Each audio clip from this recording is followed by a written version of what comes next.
गए हैं। ठीक है, शुरू करते हैं। आज का जो क्लास है बिहार के ऊपर है। आज का हमारा टॉपिक बिहार के ऊपर है। सबसे पहले मैं वेलकम करता हूँ, स्वागत करता हूँ। ठीक है, आज का जो मुख्य हमारा जो टॉपिक है बिहार के ऊपर है। बिहार आज इतना पिछड़ा हुआ क्यों है, इतना जो शिक्षा दर है सबसे नीचे क्यों है? क्या बोलता है टॉपिक है प्राचीन काल में हमारा जो है नालंदा विश्वविद्यालय का नाम सुने हैं। नालंदा विश्वविद्यालय हो गया, विक्रमशिला विश्वविद्यालय हो गया। प्राचीन काल में आज से 2500 साल पूर्व या क्या 1700 साल 1800 साल पूर्व जो है विश्वविद्यालय का स्थापना हो गया था। शिक्षा का केंद्र था, बौद्ध धर्म का उदय हुआ था, जैन धर्म का उदय हुआ, अशोक था। मतलब पूरा जो इतना विस्तृत इतिहास होते हुए भी बिहार जो है बहुत पिछड़ा है, राइट, पिछड़ा हुआ है। तो इस टॉपिक पर बात करेंगे कि इतना पिछड़ा हुआ क्यों है आजकल, या जो हमारा जो बिहार की स्थिति भौगोलिक स्थिति था क्या है और अभी क्या है। ठीक है, तो सारे टॉपिक पे लेके चलेंगे, कवर करेंगे। आज बिहार है, तो बिहार का सबसे पहले देख लेंगे इसका जो है कहाँ है। बिहार के उत्तर में जो है नेपाल है। नेपाल कंट्री से घुल गिरा हुआ है, अदर कंट्री है नेपाल।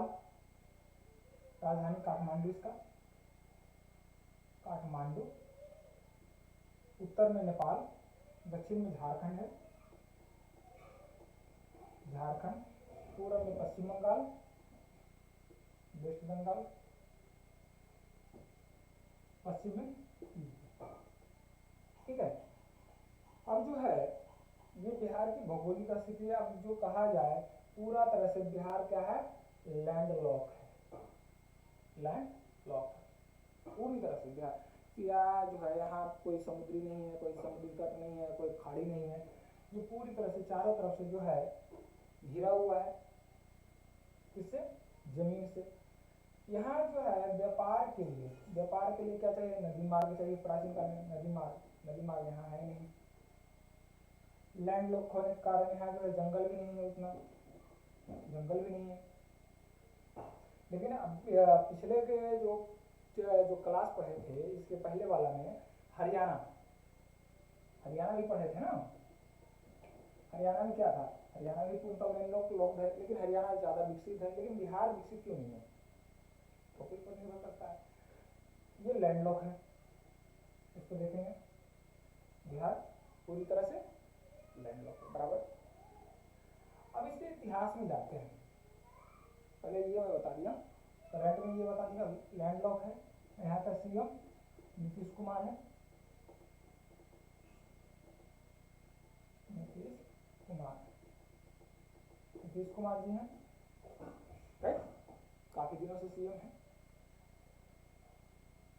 सबसे पहले अगर इतिहास की बात करें इसका, तो यहाँ जो साम्राज्य पड़ता था मगध महाजनपद,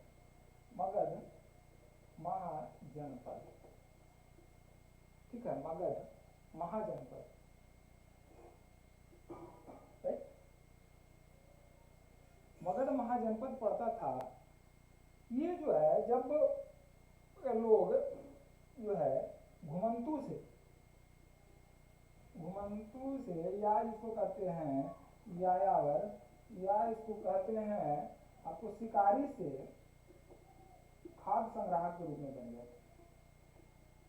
खाद्य संग्राहक बने। खाद्य संग्राहक के बाद जो है कबीला का निर्माण हुआ। जब लोग इकट्ठा रहने लगे, कबीला बनाए। कबीला के बाद जो बड़ा कबीला करने के लिए जनपद बनाए, और जनपद के बाद जो है महाजनपद बना। ये महाजनपद का उल्लेख जो है 16 महाजनपदों में किया जाता है। 16 महाजनपद था, ठीक है, जिसमें सबसे शक्तिशाली महाजनपद जो था मगध महाजनपद था। क्या था? मगध महाजनपद था। मगध महाजनपद क्यों था? मगध महाजनपद क्यों था? तो मगध महाजनपद इसलिए था कि यहाँ से गंगा और यमुना का द्वार था। बंगाल की खाड़ी थी, bay of Bengal, bay of Bengal, Bengal की खाड़ी। झारखंड का एरिया आ जाता था, झारखंड वाला जो एरिया आ जाता था, वहां से खनिज का मिल जाता था, बे ऑफ बंगाल से क्या मिल जाता था, यहाँ भी क्या नाम है, सुंदरबन डेल्टा से लकड़ी मिल जाता था, हाथी मिल जाता था, इमारती लकड़ी मिल जाता था, झारखंड से खादान मिल जाता था, लोहा वगैरह, कोयला वगैरह। इसीलिए मगध महाजनपद जो है व्यापारिक कार्यों में उन्नत हुआ। व्यापार में क्या है, काफी उन्नत किया व्यापार में। जब व्यापार में उन्नत किया, यहाँ क्या हुआ, लोगों की प्रति व्यक्ति आय बढ़ी। जो प्रति व्यक्ति आय बढ़ेगा, जिस राज्य की जनता सुखी होगी, उस राज्य का क्या होगा, विकास होगा तेजी से, राइट। जब तेजी से विकास होगा तो क्या होगा, राज्य समृद्ध होगा। ठीक है। मगध जहाँ जनपद जो था वो समृद्ध महाजनपद था। जिस मगध महाजनपद की जो प्राचीन राजधानी थी हर्यक वंश के समय, प्राचीन राजधानी इसको कहेंगे हर्यक वंश। हर्यक वंश के समय, हर्यक वंश के समय कहाँ था, राजगृह। मगध महाजनपद के समय हर्यक वंश की राजधानी कहाँ थी, राजगृह, जिसको कहा जाता, गिरिवर्ज भी कहा जाता था। ठीक है। ये हर्यक वंश, हर्यक वंश के बाद जो आया, इसी का शासक हर्यक वंश का उदयन, राजा उदयन, कहानी प्रसिद्ध है, राजा उदयन और भाषावता की कहानी, जिसको भाष लिखे हैं, राइट, भाष लिखे हैं, उदयन की कहानी। ये उदयन जो है पाटलिपुत्र नगर बसाया, और नगर बसा करके मगध महाजनपद की राजधानी को राजधानी घोषित कर दिया। ठीक है। यहाँ तक मगध का तेजी से विस्तार है, और विस्तार हुआ। और जो है शिक्षा का, खास करके शिक्षा का इसमें जो है ज्यादा उल्लेख नहीं मिलता है, लेकिन विकास तेजी से हुआ। इसी काल में हर्यक वंश के समय ही क्या नाम है उसका, बौद्ध तथा जैन धर्म का उल्लेख, जैन धर्म का उदय हुआ। शॉर्ट में बिल्कुल जो है इस सब के बारे में मेन हमारा मुद्दा रहेगा कि बिहार गरीब क्यों है, इलिटरेट क्यों है। बौद्ध जन्म हुआ किसका, बुद्ध का, महात्मा बुद्ध, कहाँ, गया में। गया प्रसिद्ध है इसके लिए। ये इसलिए फैक्टर निर्भर करेगा कि ये जो है आपका किसके लिए, ये फैक्टर निर्भर करेगा बिहार में जो है संस्कृति तथा जो है वो क्या है पर्यटक स्थल के रूप में। विश्व पर्यटक स्थल है पावापुरी, पावापुरी में दो जगह, गया और पावापुरी में निर्माण हुआ। पाटलिपुत्र का निर्माण हुआ किसके द्वारा, उदयन के द्वारा। राजगिरी है, ये भी पर्यटक स्थल है, किसके लिए, गर्म झरना है, पहाड़ी है, जरासंध का अखाड़ा है, बहुत सारा मतलब इसमें पर्यटक स्थल है। ये जो है किसका, आय का स्रोत है, आय का क्या है, स्रोत है, राइट, ये आय का स्रोत है। उसके बाद इसी ये जो है आया अशोक का काल, जिसको कहते हैं मौर्य काल। मौर्य काल में भी बहुत तेजी से विकास हुआ। पाटलिपुत्र का क्या है, इसका राजधानी बना। मौर्य में जो अशोक था, अशोक का शिलालेख है, अशोक का स्तंभ है, बहुत सारे हैं। उसका अशोक स्तंभ जिसको हम नोट में यूज करते हैं, अशोक स्तंभ को हम नोटों में भी यूज करते हैं। नोट इसके बिना जो है, और आईपीएस का जो बैच में आता है शेयर वाला, वो क्या होता है, अशोक स्तंभ होता है। यानी अशोक स्तंभ बहुत प्रसिद्ध चीज क्या चिन्ह बन गया हमारे आज के इतिहास के लिए। उसके बाद आ गया गुप्त वंश। गुप्त वंश में क्या हुआ, कुमारगुप्त, कुमारगुप्त नालंदा विश्वविद्यालय को बनाए, नालंदा विश्वविद्यालय को बनाए। नालंदा विश्वविद्यालय प्रसिद्ध है शिक्षा का। इससे नालंदा विश्वविद्यालय से पहले जो है अशोक के समय, अशोक या चंद्रगुप्त मौर्य के समय जो थे, अशोक और चंद्रगुप्त मौर्य के समय तक्षशिला था। तक्षशिला था। तक्षशिला जो वर्तमान पाकिस्तान में पड़ता है, यही तक्षशिला से चाणक्य या विष्णुगुप्त संबंध रखते थे। इसी क्या नाम है विश्वविद्यालय से थे। तक्षशिला प्राचीन विश्वविद्यालय अगर पूछे कि प्राचीन भारत में या जो है सबसे प्राचीन विश्वविद्यालय कौन था, तब तक्षशिला था। वन डे क्वेश्चन के लिए है। और जो है भारत का सबसे प्राचीन विश्वविद्यालय कौन है, नालंदा यूनिवर्सिटी, पुनः चालू हो गया है। अब जो है नालंदा यूनिवर्सिटी विश्वविद्यालय क्या है, पूरा वर्ल्ड फेमस है। यहाँ से बौद्ध धर्म की शिक्षा दी जाती है, बौद्ध धर्म की शिक्षा से संबंधित है। अब बौद्ध धर्म की शिक्षा कहाँ से, चाइना से, तिब्बत से, और कहाँ से दिया जाता है, चाइना, तिब्बत, जापान, पूरा वर्ल्ड में है वो विश्व प्रसिद्ध था। नालंदा विश्वविद्यालय के अस्तित्व जो है मध्यकाल में आके खत्म हुआ बख्तियार खिलजी के द्वारा। बख्तियार खिलजी के द्वारा नालंदा विश्वविद्यालय का अस्तित्व समाप्त हो गया। ठीक है। उसके बाद जो है यहाँ अंग्रेज का आ गया 1757 के बाद, 1757, 1764, 1764 के बाद जो है भारत पर अधिकार हो गया। 1912 में बिहार को बंगाल से अलग कर दिया गया। इसका जो है शुरू हो गया गिरनी या जो है डाउन अवस्था, डाउनफॉल शुरू हो गया। बिहार 1912 में बंगाल से अलग हो गया। 1936 में बिहार से क्या हो गया, उड़ीसा अलग हो गया, उड़ीसा 1936 में। और रहा सहा 2000 में 15 नवंबर 2000 में बिहार से किसको अलग कर दिया गया, बिहार से अलग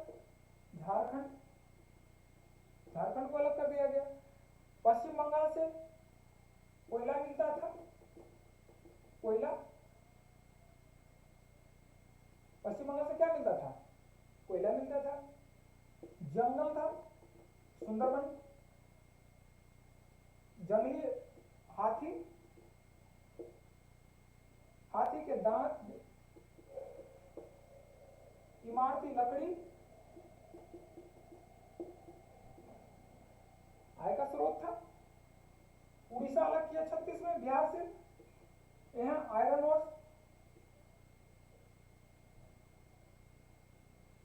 अलग हो गया। व्यापार के मार्ग थे, उड़ीसा समुद्र के किनारे बसा हुआ है, व्यापार के मार्ग खत्म, लैंडलॉक हो गया। झारखंड 2000 में अलग हो गया, यहाँ से कोयला मिलता था, ये भी खत्म। बिहार में बचा क्या, जीरो। यहाँ जो है कोई खान नहीं है, कोई माइंस नहीं है। अब कोई माइंस नहीं है, व्यापार कैसे हो, नहीं हो सकता। ठीक है। फिर जब भारत आजाद हुआ था, आजादी के पहले बिहार की स्थिति अच्छी थी। आजादी के समय भी बिहार का प्रति व्यक्ति आय 249 रुपए था, 249 रुपए प्रति व्यक्ति बिहार के। आज जो है ये दोनों 2022 में यहाँ बिहार का जो आय है 30,799 रुपए के करीब है। और वही इंडिया की अगर पूरे इंडिया की प्रति व्यक्ति आय की बात करें तो ये जो है 93,973 के करीब है रुपये प्रति व्यक्ति। क्या 93,973 रुपये प्रति व्यक्ति है। इस समय जो था लगभग 271 रुपये प्रति व्यक्ति था इंडिया की आय। और 2022 पहुंचते पहुंचते इंडिया की आय यहाँ सीधे 3 गुनी हो गई, 3 गुनी के करीब इसका प्रति व्यक्ति आय है। जबकि यहाँ ज्यादा अंतर नहीं था। तो ऐसा क्या हुआ कि किस फैक्टर का जो है सबसे ज्यादा प्रभावी हुआ कि बिहार में लिटरेसी रेट भी बढ़ा दिया, शिक्षा दर का जो है स्तर गिर गया, गरीबी का स्तर भी गिर गया, प्रति व्यक्ति आय भी गिर गई, गरीब जो है गरीब सबसे ज्यादा गरीबी आ गया। क्यों भाई, क्या कारण रहा?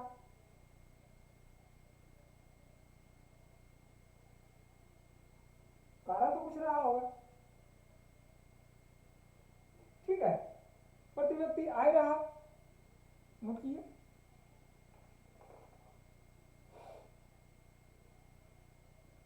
अब अगर यहाँ एजुकेशन रेट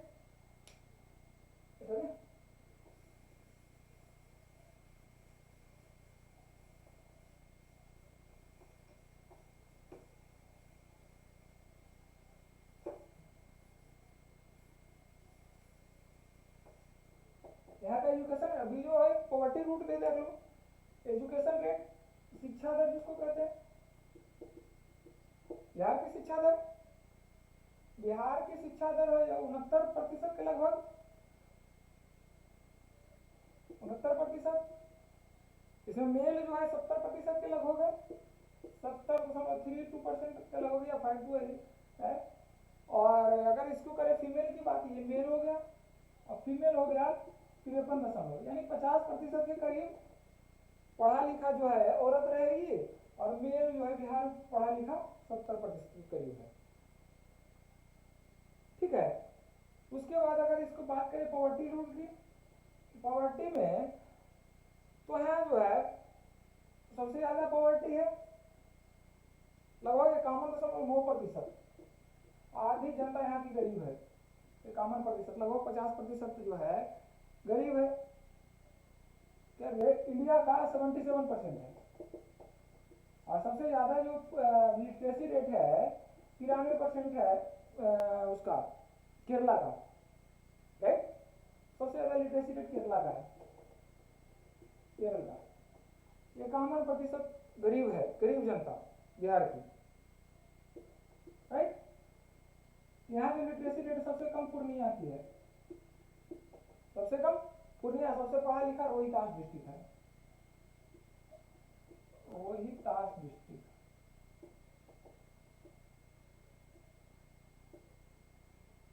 राइट। अब जो है ये फैक्टर था, क्यों हो गया? अब भारत में जो है आजादी के बाद, भारत में आजादी के बाद बिहार की इतनी खराब स्थिति क्यों हुई? बहुत इंपॉर्टेंट क्वेश्चन। बिहार की इतनी खराब स्थिति क्यों हुई? बिहार इतना पीछे क्यों चला गया जब कि आजादी के समय, आजादी 1947 के करीब बिहार की स्थिति जो है उतनी खराब नहीं थी जितनी कि आज 2022-2023 में है, ठीक है। 2022 और 2023 में है, चाहे वो गरीबी में हो या शिक्षा दर में हो या जो है, जबकि यहाँ जो कहा जाता है आईएएस फैक्ट्री,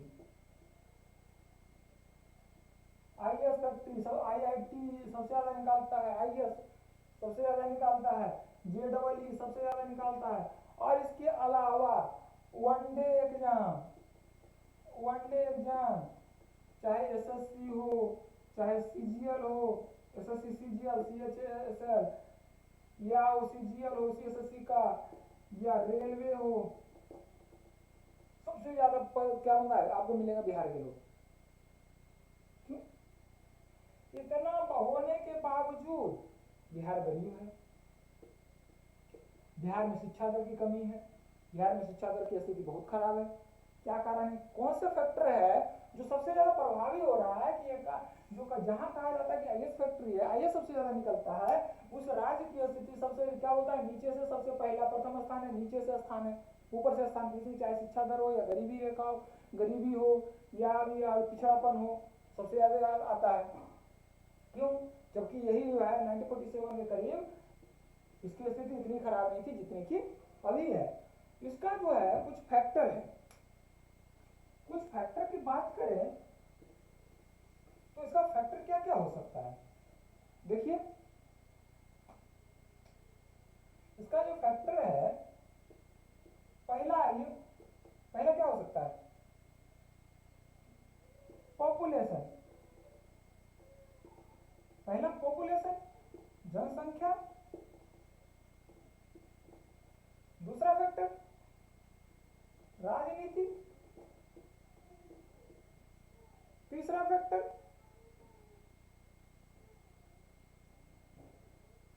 नो इंडस्ट्री। और चौथा फैक्टर क्या आएगा, एग्रीकल्चर।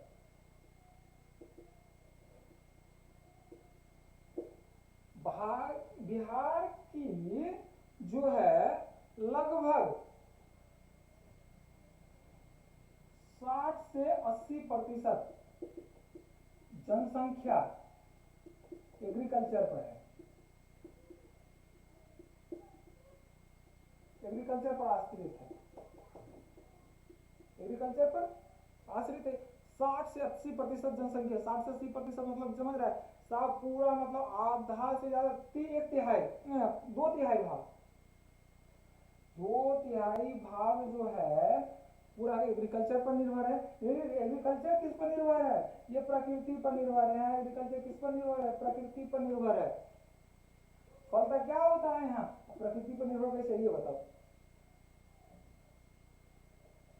प्रकृति पर निर्भर कैसे है, प्रकृति पर निर्भर है। जैसे यहाँ की जनसंख्या खरीफ फसल मानसून पर आधारित है। अगर मानसून बढ़िया आ रहा, मानसून अगर जून में आ गया तो फर्स्ट वीक में यहाँ धान की कृषि बढ़िया हो जाएगा, धान की खेती। अगर मानसून जो है खराब हो गया, मानसून पीछे हो गया या पहले आ गया, खराब पूरा बाढ़ आ जाएगा। कहीं बाढ़ आ जाएगा तो कहीं सुखाड़ आ जाएगा, कहीं पानी बहुत ज्यादा हो जाएगा, कहीं अल्पवृष्टि तो कहीं अतिवृष्टि। प्रकृति पर है तो कहीं दोनों, कहीं अल्पवृष्टि होगा तब भी पैदा नहीं होगा, अतिवृष्टि होगा तब भी पैदा नहीं होगा। जनसंख्या का कितना निर्भर करता है, 60 से 80% जनसंख्या एग्रीकल्चर पर निर्भर करता है। मतलब क्या है, पूंजी लगा दिया, धान लगाने में पहले क्या करता है, मोरी बनाता है, मोरी लगाया जाता है, उसका पौधा पहले लगाया जाता है, रोपण कृषि होता है धान की, तो उसके पहले पौधा लगाया जाता है, पौधा खत्म, आपका जो है पहले पूंजी जो लगाया वो खत्म हो गया, मतलब क्या हुआ, गरीबी बढ़ेगी। जब कृषि हो जाएगा, पैदावार अच्छा हो जाएगा, तभी यहाँ की 60 से 80% इस पर निर्भर है, तो उसकी आमदनी होगी, आय होगी। लेकिन इसके लिए सरकार जो है कुछ परियोजना भी चलाया था, लेकिन वो असफल रहा। जैसे अभी गंगा फल्गु जो है जोड़ने का है परियोजना नीतीश कुमार के द्वारा, वो भी चल रहा है। वो थोड़ा सा अभी पूरी तरह से परियोजना तैयार नहीं हुआ, लेकिन ये तैयार हो जाएगा, जिससे कृषि पर काफी प्रभाव पड़ेगा। यानी जो है अगर एग्रीकल्चर है, जहाँ की जनसंख्या 60 से 80% जनसंख्या एग्रीकल्चर पर निर्भर है, और वह एग्रीकल्चर प्रकृति पर निर्भर है, तो क्या हो, गरीबी। इधर कुछ पंजाब में नहीं, देख लो पंजाब का एग्रीकल्चर अगर बात करें तो यह जो है प्रकृति पर निर्भरता इसकी जो है अंडर 10% है, 10% से भी कम, यानी नहीं भी कर सकते हैं इसको पूरी तरह से। यहाँ पानी फ्री है, कृषि के लिए पानी फ्री, और क्या बिजली फ्री है। और बिहार में क्या है, एग्रीकल्चर के लिए प्रकृति में, अब जैसे अल्पवृष्टि जहाँ हुआ, चलो अतिवृष्टि हुआ तो वहाँ पानी आ गया, दहाड़ आ गया, उसको रोकने के लिए उतना है नहीं, लेकिन जहाँ अल्पवृष्टि वहाँ पानी की सुविधा होता, पानी की सुविधा होता तो क्या हो जाता, खेती हो जाती। लेकिन यहाँ क्या है, पानी की खेती, और खेती तो करेगा, पानी की सुविधा करेगा, लेकिन पानी पटाने के लिए क्या है, डीजल 90 रुपये लीटर के करीब है। अभी 90 रुपये लीटर लगा के जितना तो पैदावार नहीं होगा, उससे ज़्यादा पूंजी लग जाएगा, तो खेती होगा ही नहीं, खेती होगा नहीं, गरीबी क्या हो जाएगा, जनसंख्या गरीबी में 60 से 80% जनसंख्या गरीबी में रहेगा। राइट, एग्रीकल्चर भी बिहार के पॉवर्टी का बहुत बड़ा फैक्टर है। राइट, पॉपुलेशन, अशिक्षा के कारण गरीबी के कारण जो है यहाँ की जनसंख्या दिन दुना रात चौगुना बढ़ रहा है, दिन दुना रात चौगुना। ठीक है, और ये जो है जनसंख्या बढ़ते जा रहा है, अभी जो है लगभग 12.9 सीआर के करीब है इसका, 12.9 सीआर के करीब इसका जो है जनसंख्या, बिहार की जनसंख्या, राइट, बहुत बड़ा हिस्सा है इंडिया का। 12.9 सीआर अलगे अकेले जो है कहाँ है, बिहार में है। और ये जनसंख्या अब कहता है जनसंख्या का यूटिलाइज नहीं हो पाता है, कहता है किसी भी इंडस्ट्री के लिए मैन पावर चाहिए, इंडस्ट्री के लिए मैन पावर चाहिए। यहाँ जो है जनसंख्या बढ़ रहा है, मैन पावर बढ़ रहा है, लेकिन मैन पावर का डाइवर्सन हो रहा है, मैन पावर का यूज यहाँ नहीं हो पा रहा है, मैन पावर तो जनसंख्या बढ़ रहा है। और जैसे अगर जहाँ औद्योगिकरण हुआ था, औद्योगिक इंग्लैंड में जब ये औद्योगिकरण हुआ था तो वहाँ क्या कर रहा था, अफ्रीकन को पकड़ के लाता था, अमेरिका ले जाता था इंडस्ट्री में काम करने के लिए, रुईवाला में कपास की खेती के लिए मैन पावर उसको चाहिए था। यहाँ जो बिहार में मैन पावर मिल रहा है, क्या मैन पावर मिल रहा है, लेकिन इसका यूटिलाइज बिहार में नहीं हो रहा है, सही से यूटिलाइज नहीं हो रहा है। सही से यूटिलाइज नहीं होने के कारण क्या हो रहा है, इसका डाइवर्जन हो रहा है। डाइवर्जन कहाँ हो रहा है, पंजाब जा रहा है, पंजाब में इंडस्ट्री है, इसका यूज कर रहा है, इसका यूज मिसयूज कर रहा है, मिसयूज कर रहा है। बम्बई, दिल्ली, कलकत्ता, हरियाणा, हर जगह जा रहा है, यहाँ से डाइवर्जन पूरे देखिएगा ना कि जब अब वो बहुत सारे जनसाधारण है चलती है बिहार से, बहुत से है तो क्या है वहाँ से पूरा भर भर के ट्रेन जाएगा, पूरा पूरा बैग ले रहेगा, फिर रहेगा, पूरा रहेगा भर भर के ट्रेन। उसका क्या है, बिहार में मैन पावर है, लेकिन यहाँ इंडस्ट्री नहीं होने के कारण जो है इसका डाइवर्जन हो रहा है, सही तरीके से यूज नहीं हो रहा है। इसके लिए यह क्या है, यहाँ आय नहीं बन रहा है, आय जब आय नहीं हो रहा है यहाँ क्या गरीबी का फैक्टर होगा, गरीबी का जो है ये भी फैक्टर काम करता है गरीबी के कारण का, राइट। अब इस गरीबी के कारण क्या होगा, अशिक्षा होगा। अब देखो अशिक्षा क्यों होगा भाई, ये मैं थोड़ा आगे बताऊंगा। यहाँ पॉलिटिकल सिस्टम वाला जो है वो करके उसके बाद एजुकेशन सिस्टम बताऊंगा, ठीक है। ये शिक्षा है। उसके बाद यहाँ जो है पॉलिटिकल स्टेटस, पॉलिटिकल स्टेटस यहाँ की बहुत गंदी है, पॉलिटिकल स्टेटस यहाँ की जो है बहुत गंदी है। और वो कैसे, अब देखो बिहार की स्थिति आजादी के समय अच्छी थी, अब अच्छी इसलिए कहेंगे कि यहाँ उत्पादन बढ़िया हो रहा था, तभी तो अनाज रखने के लिए पटना में गोलघर का निर्माण करवाया अंग्रेज। वैसे तो अंग्रेज जहाँ फायदा होता था वहीं काम करवाएगा, लेकिन यहाँ पटना में क्या नाम करवाया, गोलघर का निर्माण कराया अनाज रखने के लिए, गोलघर का। यहाँ की राजनीति जब 1990 में के दशक में 1990-91 में जब उदारीकरण की नीति हो गई थी, उदारीकरण शुरू हो गया था, तो हर राज्य अपना चाहता था कि उद्योग लगे उसके राज्य में, उद्योग धंधा लगे, लोगों को रोजगार मिले। जब रोजगार मिलेगा तो लोगों के पास आय जो है बढ़ेगी, आमदनी बढ़ेगी, राज्य की हालात सुधरेगी, उद्योग लगाने के ऊपर था। लेकिन 1990 के दशक में यहाँ क्या चल रहा था, जाति पाति की राजनीति, जातिगत राजनीति चल रहा था। यहाँ जो था जातिगत राजनीति चल रहा था, कास्ट पॉलिटिक्स।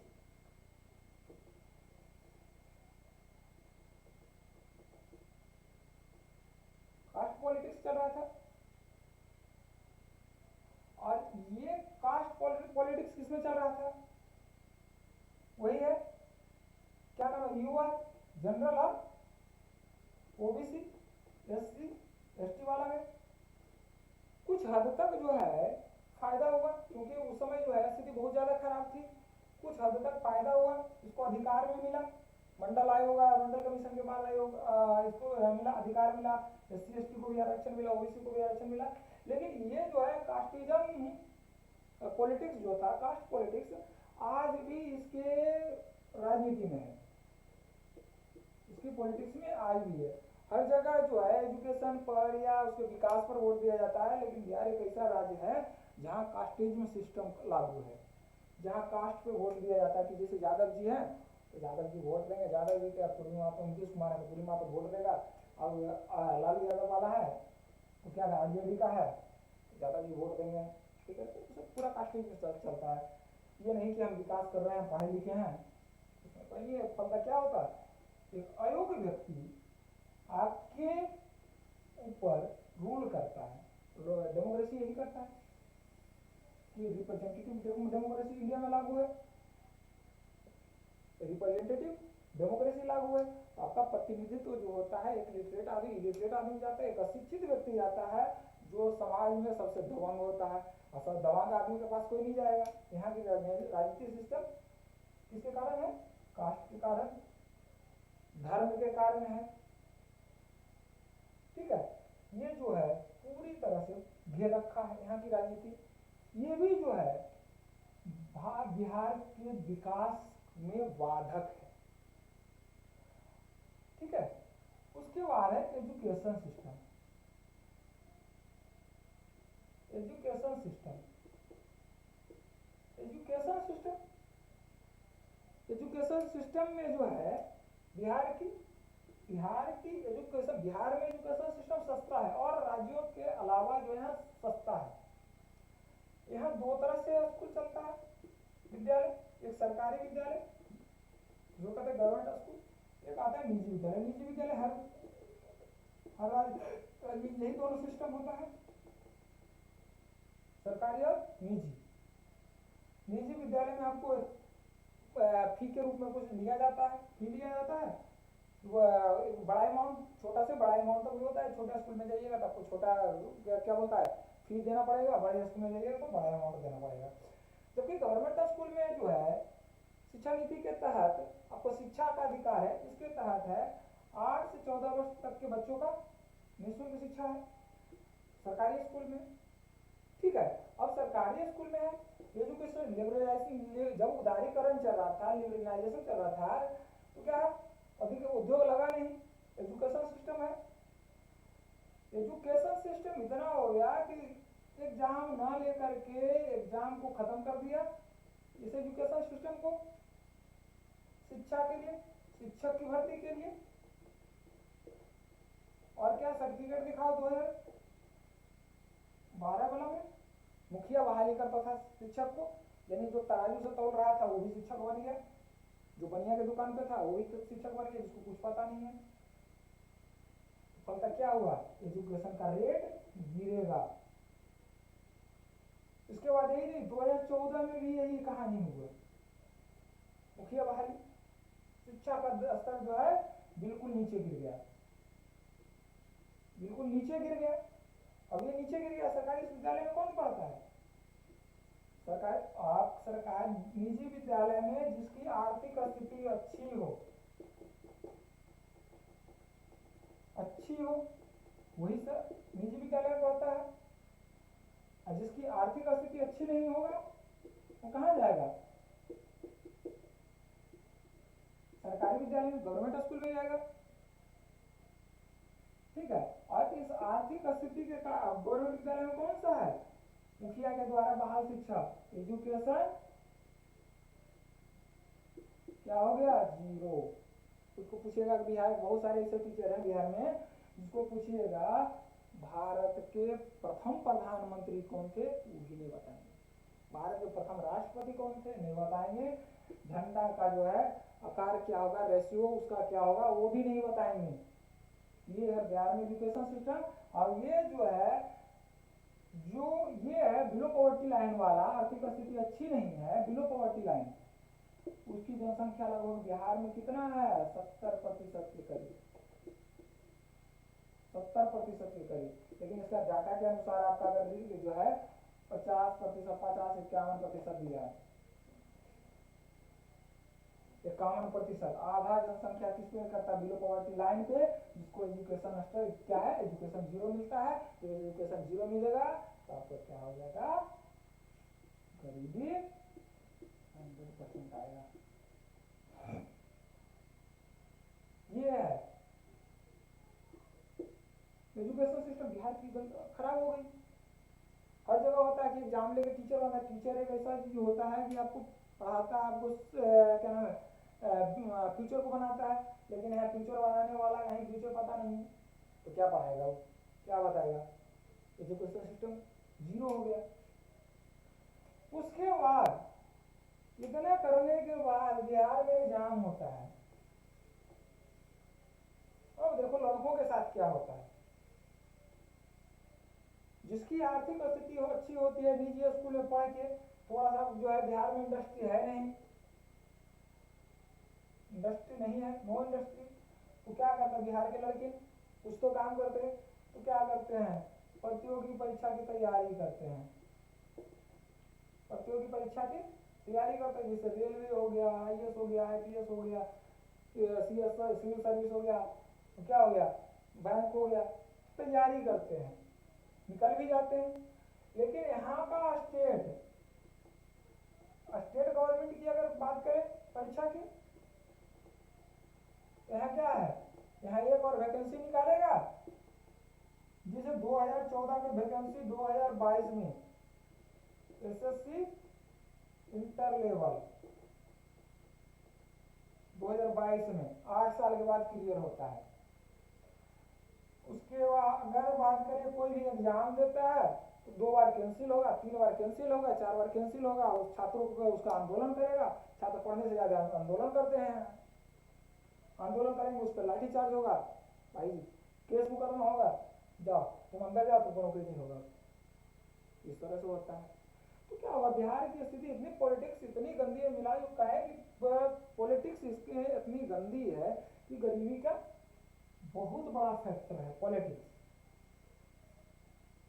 जब तक ये जो है यहाँ कास्टिज पॉलिटिक्स रहेगा, तब तक बिहार की आर्थिक स्थिति नहीं सुधर सकती है, जब तक यहाँ पॉलिटिक्स गंदी रहेगी, कास्टिज पर आधारित रहेगी।